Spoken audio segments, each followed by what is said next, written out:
प्रिय दोस्तों, नमस्कार। भगवान को आपकी भक्ति की कोई ज़रूरत आपकी भक्ति की ज़रूरत भगवान को नहीं है। इसी पर हम वीडियो में बात करेंगे। बड़ा कीमती वीडियो है।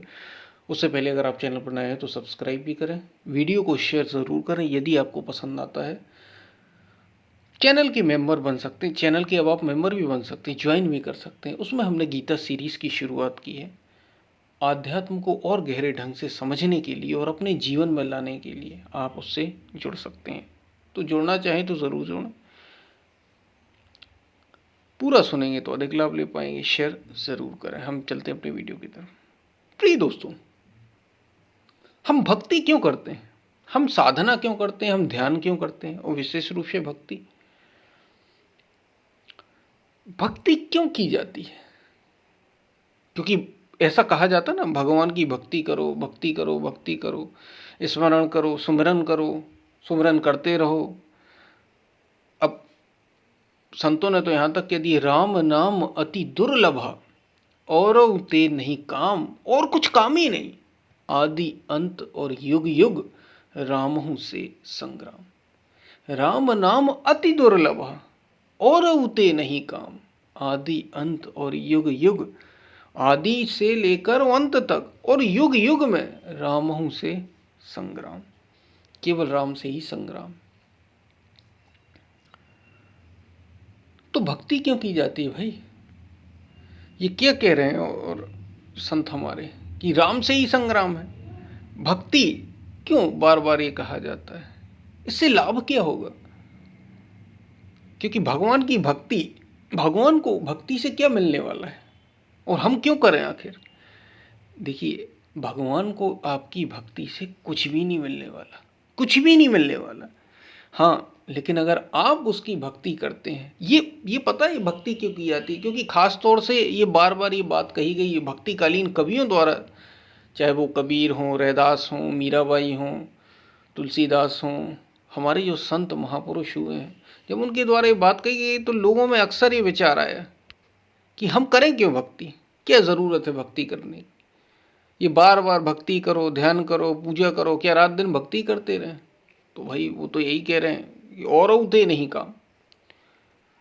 ये भगवान के लिए नहीं की जा रही। भगवान को कुछ नहीं मिलने वाला, लेकिन हमारे भीतर जो ये लगा रहता है ना कि अभी हमारी ये इच्छा पूरी नहीं हुई, ये इच्छा पूरी नहीं हुई, ये इच्छा पूरी नहीं हुई, ये दुख खत्म नहीं हुआ, ये सुख नहीं मिला हमें, ये पूरा हो जाएगा। तो भगवान की भक्ति आप भगवान के लिए नहीं करते। भगवान की भक्ति आप करते हैं स्वयं को, स्वयं की चेतना को ऊंचे से ऊंचा उठाने के लिए। भगवान को कुछ लाभ नहीं मिलने वाला, कुछ भी लाभ नहीं मिला। बुद्ध ने ज्ञान प्राप्त किया, कृष्ण ने बोधि प्राप्त की, सत्य को उपलब्ध हुए,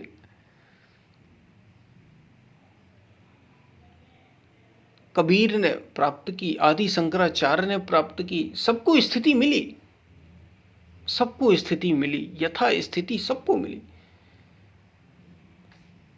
लेकिन उसका तो सबने प्राप्त किया, तो क्या हुआ? वे ऊंचे उठ गए। उनकी चेतना उस स्तर पर पहुंच गई जिस स्तर पर ईश्वर थे, प्रभु थे, परमात्मा थे। चेतना उनकी उस स्थल तक पहुंच गई। भगवान का क्या हुआ? कुछ भी नहीं।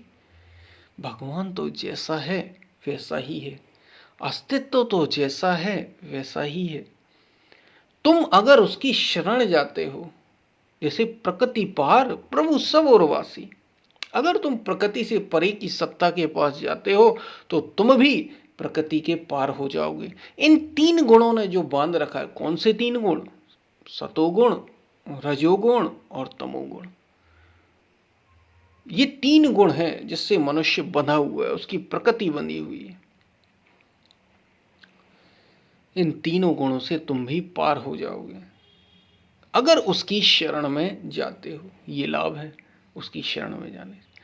प्रकृति के ही पार हो जाओगे। ये जो काम, क्रोध, लोभ, मोह घेरे रहते हैं, इनसे तुम परे हो जाओगे और अलौकिक सत्ता का दिग्दर्शन कर पाओगे। अलौकिक का मतलब जो भौतिकता से परे है, जो फिजिकल हमें दिखता रहता है, जो भौतिक हमें रियलिटी दिखती रहती कि ये संसार ही सच्चा है, इससे परे की वस्तु जो वास्तव में सच्ची है वो मिल जाएगी। इसलिए भक्ति की जाती है, इससे भगवान का कुछ नहीं होने वाला। इसलिए जब भी ये लगे ना कि लोग क्यों कहते हैं, संत क्यों कहते हैं कि तुम राम नाम रटा करो, तुम ओम ओम कहा करो, सुमिरन, ये जो इतने भजन बनाए गए हैं, मन सुमिरन कर ले,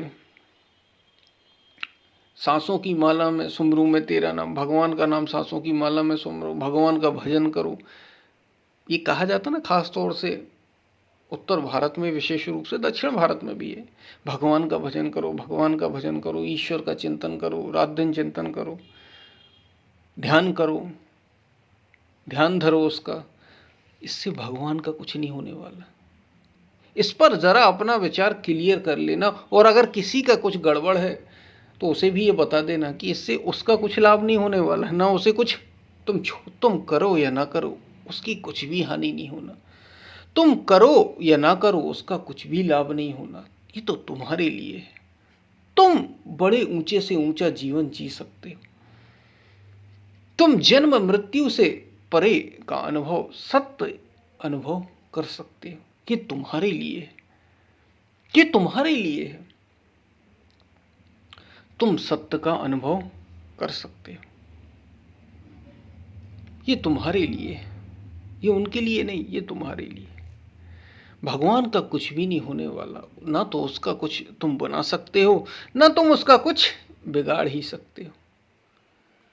हाँ, लेकिन अगर तुम उसके रास्ते पर चलोगे, उस तक पहुंचने के रास्ते पर चलोगे, जिसको आत्म तत्व भी कहा या भगवान कहा, ईश्वर कहा, ईश्वर के पथ पर चलोगे तो तुम ईश्वर ही हो जाओगे। ये उसकी विशेषता जरूर है। जो आत्मा के रास्ते पर उस पथ पर चल देता है वो आत्मा ही हो जाता है। और संतों ने ऐसा सुझाया कि जैसे हम बूंद हैं, हम हैं ही क्या, हमारा अस्तित्व क्या। आप भी कहीं इस धरती पर किसी देश में, किसी राज्य में, और राज्य में भी किसी शहर में ही होंगे, शहर में भी किसी मोहल्ले में होंगे, मोहल्ले में भी किसी घर में होंगे। ये तो अस्तित्व है आपका। कोई बड़े से बड़ा व्यक्ति क्यों ना हो, होगा तो इसी में से ना, वो कुछ भी क्यों ना कहलाता हो, अस्तित्व है क्या तुम्हारा? कुछ भी नहीं, नगण्य एकदम। लेकिन अगर उसका अनुभव कर लिया तो बूंद कहा संतों ने कि ये तो बूंद के समान है। और परमात्मा यूं समझें जैसे सागर है, अथाह सागर, जितना डूबो उतना डूबते जाओ। तो उस सागर तक पहुंचकर वो बूंद अगर सागर से मिल गई तो क्या हो जाएगी? सागर हो जाएगी, वो भी अथाह हो जाएगी, वो भी वैसी ही हो जाएगी जैसा वो सागर। तो ये उसकी विशेषता है कि अगर तुम ईश्वर तक पहुंचे, उसको पाया, तुमने उस आत्म तत्व को पाया, उस ज्ञान को पाया, उस सत्य को पाया, तो तुम भी ईश्वर ही हो जाओगे, भगवान ही हो जाओगे। इसलिए भगवान की पूजा, इसलिए इतनी पूजा, इतनी साधना, इतनी ध्यान, इतनी तप, इनकी बातें की जाती हैं।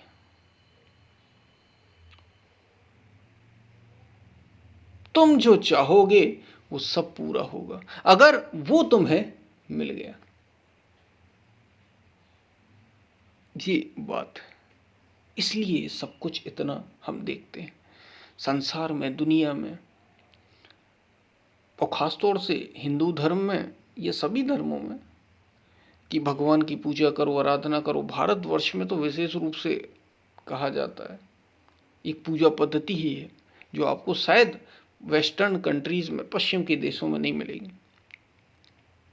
ये केवल इसलिए, ये केवल इसलिए कि तुम जीवन के वास्तविक लक्ष्य तक तो पहुंचो। बाकी चीजें तो तुम करोगे ही। जब कुछ सब कुछ कर रहा है, सब कोई खाने पीने के लिए करता है, रहने के लिए करता है, परिवार के लिए करता है, सब कर रहे हैं, तुम भी करोगे।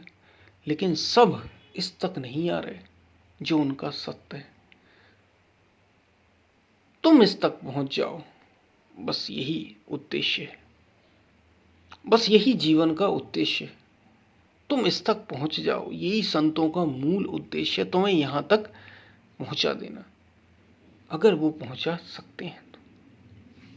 इसलिए इतनी ध्यान की बात, तो ध्यान रखना, भगवान को कुछ भी नहीं मिलने वाला, कुछ भी नहीं मिलने वाला। मरोगे तुम, वो नहीं मरता। अगर तुमने उसे नहीं जाना तो तुम मरोगे, क्योंकि तुम शरीर हो। तो मन हो, मरेगा कौन? शरीर वाला होगा। लोग मर रहे हैं, और लोग कहते भी हैं, खुद भी कहते चले जा रहे हैं लोग कि एक दिन तो हमें भी मरना है।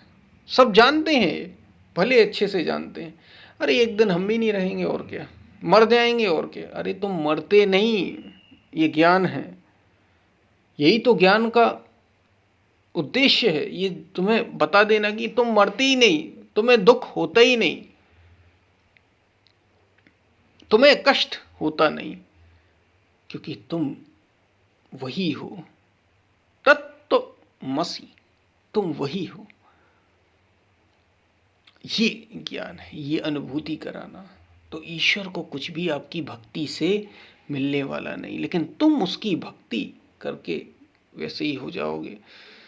संत तुलसीदास यही कहते हैं, जानत तुम ही हुई जाई। जो तुम्हें जान लेता है वो तुम ही हो जाता है, यानी जो तुम्हारा अनुभव कर लेता है, जानत तुम ही हुई जाई। जो तुम्हें जान लेता है वह तुम ही हो जाता है। उसका मैं, अपना जो सीमित आइडेंटिटी थी, जो अहंकार था उसका, जो उसकी अपनी पहचान थी, वो खो जाती है कि मैं ये मन हूँ, मैं ये शरीर हूँ, मेरा ये नाम है, मेरा ये परिवार है, मेरे ये लोग हैं, मेरा ये मकान है। ये जो सीमित आइडेंटिटी उसने बनाई थी वो खो जाती है, वो भी सागर हो जाता है। भगवान की भक्ति कर, भक्त भी भगवान में खो जाता है। इसलिए भक्ति स्वयं भगवान बनने के लिए, भक्ति ईश्वर हो जाने के लिए, भक्ति पूर्ण हो जाने के लिए की जाती है। भक्ति भगवान के लिए नहीं की जाती, भक्ति अपनी चेतना को उठाने के लिए की जाती है। भक्ति स्वयं को पूर्णता तक पहुंचाने के लिए की जाती है। तो आपको ये बात समझ में आई होगी। हम फिर मिलते हैं, तब तक के लिए धन्यवाद।